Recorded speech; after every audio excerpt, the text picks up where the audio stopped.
బోధానంద యోగీశ్వరుల వారికి, జగద్గురువైన శ్రీకృష్ణ పరమాత్మకి నమస్కరించుకుంటూ విశ్వరూప సందర్శన యోగము అనే అధ్యాయములో ఈ అధ్యాయములో చివరిదైన ముఖ్యమైన శ్లోకము 55వ శ్లోకం గురించి తెలుసుకుందాము. మత్కర్మ కృన్మత్పరమో మద్భక్త సంఘవర్జితః నిర్భైరా సర్వభూతేషు యస్స మామేతి పాండవ.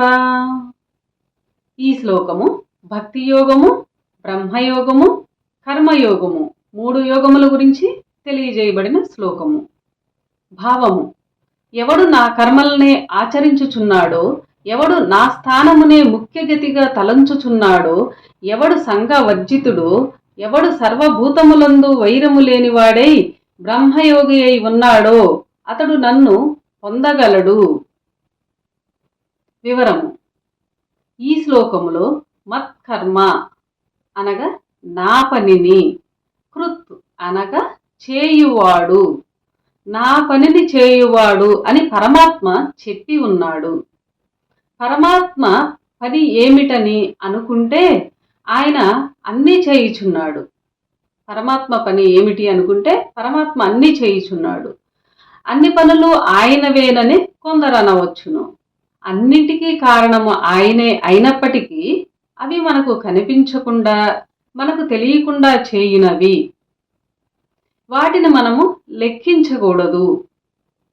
ఉదాహరణకు, సర్వజీవరాశులను పుట్టించుచున్నాను మరియు చంపుచున్నానని వెనుకటి అధ్యాయంలో చెప్పి ఉన్నాడు. పరమాత్మ చేయు ఆ పనిని జీవులుగానున్న మనము చేయజాలము. మనకు పూర్తిగా తెలియనట్లు భగవంతునిగా సాకార రూపమున చేయు పనులే ముఖ్యము. భగవంతునిగా ఉండి సాకార రూపముగా చేసేటప్పుడు పనులే మనం లెక్కించవలెను అని ఇక్కడ చెప్తున్నారు. మనకు సాకార రూపమున చేయి పనులే ముఖ్యము. అంత పెద్ద పరమాత్మ కేవలము ఒక చిన్న మానవ శరీరము ధరించి పుట్టి మానవులకు అవసరమైన దర్శనములను తెలియజేస్తున్నాడు.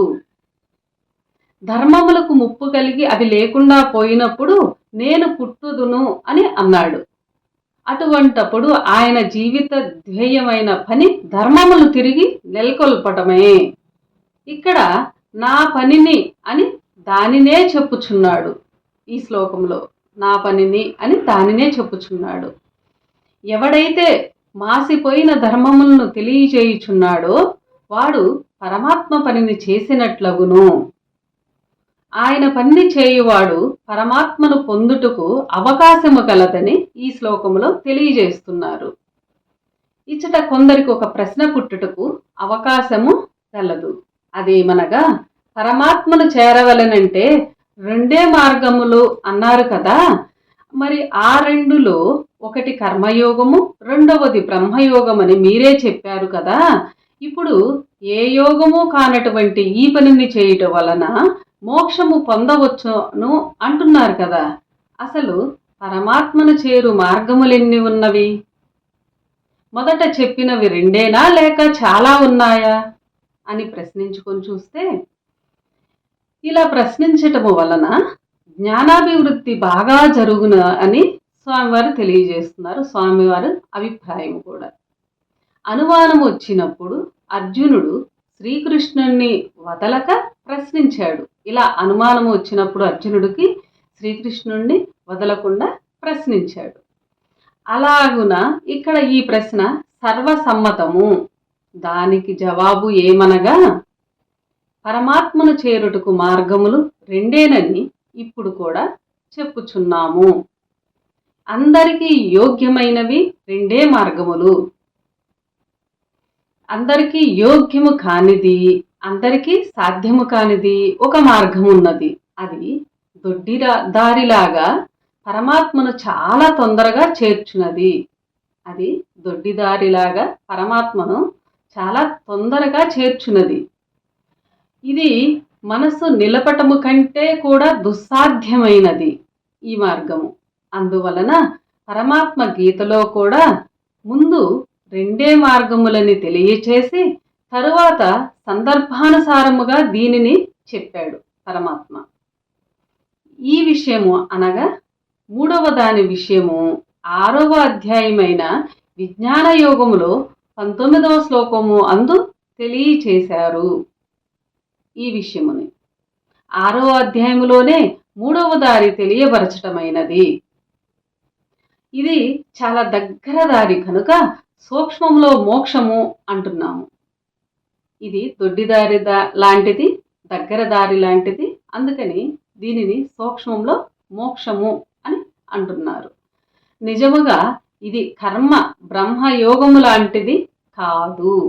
ఈ యోగము ఇది భక్తి యోగం అనబడు ప్రత్యేకమైన మార్గము. ఆ ప్రత్యేకమైన మార్గములోనే పరమాత్మ పనులు ఆచరించటము కూడా ఉన్నదని తెలియవలెను. సాధారణముగా తండ్రి పనిని కొడుకు చేసినట్లు పరలోక రాజ్య తండ్రి అయిన పరమాత్మ పనిని ఆయన సంతతి అయిన మనము చేయుట సముచితము. ఆయన పనిని ఆయన సంతతి అయిన మనము చేయుట సముచితము. తండ్రిని గుర్తించి ఆయన పనులను గుర్తించి అవి ఆచరించటం వలన సులభముగా మోక్షమును పొందవచ్చును. అట్లు కాకపోయినా యోగ మార్గములు రెండే గతి అని తెలియవలెను. అంతేకాక నా భక్తుడై సంఘవర్జితుడై అని కూడా అన్నాడు. ఈ శ్లోకములో నా భక్తుడై సంఘవర్జితుడై అని కూడా అన్నాడు. పాప పుణ్యములను అంటకుండా ఎవడు పనులు చేయుచున్నాడో వాడు పరమాత్మను చేరగలడు. ఇది పరమాత్మను చేరు 2 మార్గములలో ఒకటైన కర్మయోగము. కర్మయోగములో పాప పుణ్యముల సంగమము ఉండదు.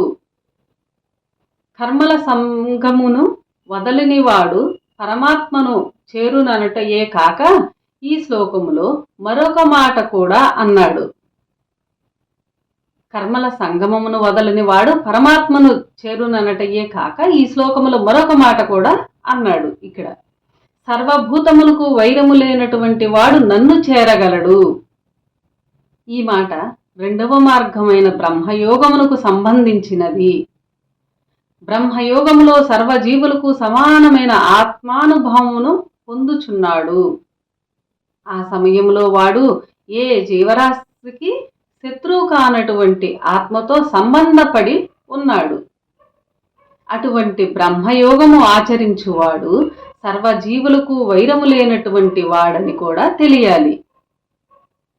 ఇచట యోగ మార్గములు 2ను మరియు ప్రత్యేకమైన మార్గము ఒక దానిని గురించి చెప్పి వాటి వలన విశ్వరూపుడైన పరమాత్మను చేరగలుగుదురని తెలియచేశాడు ఈ శ్లోకములో. ఇంతటితో విశ్వరూప సందర్శన యోగము అనే అధ్యాయము సమాప్తము. అందరికీ నమస్కారం.